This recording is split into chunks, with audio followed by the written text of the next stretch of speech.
Sturgeon Park, which is right in the center of Gibbons. We're going to head down the Chickadee Trail and check out the Sturgeon River. I am at the Sturgeon River that once was a thriving waterway that was home to the mighty sturgeon fish. Now is only a shallow creek.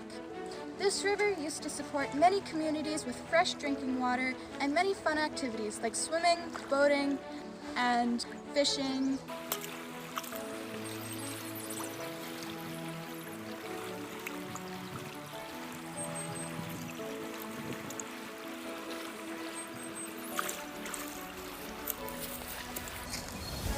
Due to overuse, pollution, and invasive species, this river is now only a trickle.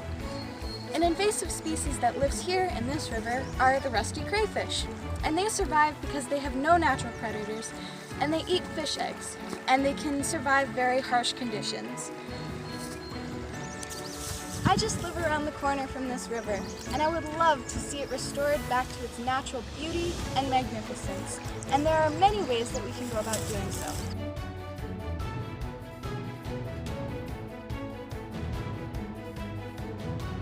During the 1940s to the 1950s, spring runoff caused the river to flood. The worst floods were recorded in 1940, 1943, and 1948. When the river wasn't flooding, it was described as sluggish. In 1957, water was brought in from Big Lake through a blasting process. The idea wasn't sustainable, so St. Albert instead connected with Edmonton's water supply. In the 1960s and the 1970s, pollution was being recorded. The town dump and sewage was being disposed of into the river. Finally, in the 80s, people started making efforts to conserve its beauty.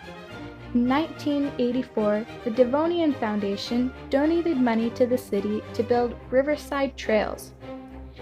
In 1991, Big Lake Environment Support Society, or BLESS, was formed to conserve the Big Lake wetlands. Today, things are slightly better for the sturgeon. The 2012 Sturgeon River State of the Watershed report assessed the river's overall health as fair. They emphasized that we will still need to minimize the impact of urbanization and the loss of natural areas, and reduce the amount of pollution being released into the water. You can do your part to clean up this waterway by getting your hands dirty at the city's Clean and Green Riverfest event. If you regularly visit a waterway, consider becoming a lake keeper with the Alberta Lake Management Society. Contact the Environment Department to bring the Yellowfish Road program to your neighborhood. You can also email environment@stalbert.ca for more information on the State of the Sturgeon River Watershed Report.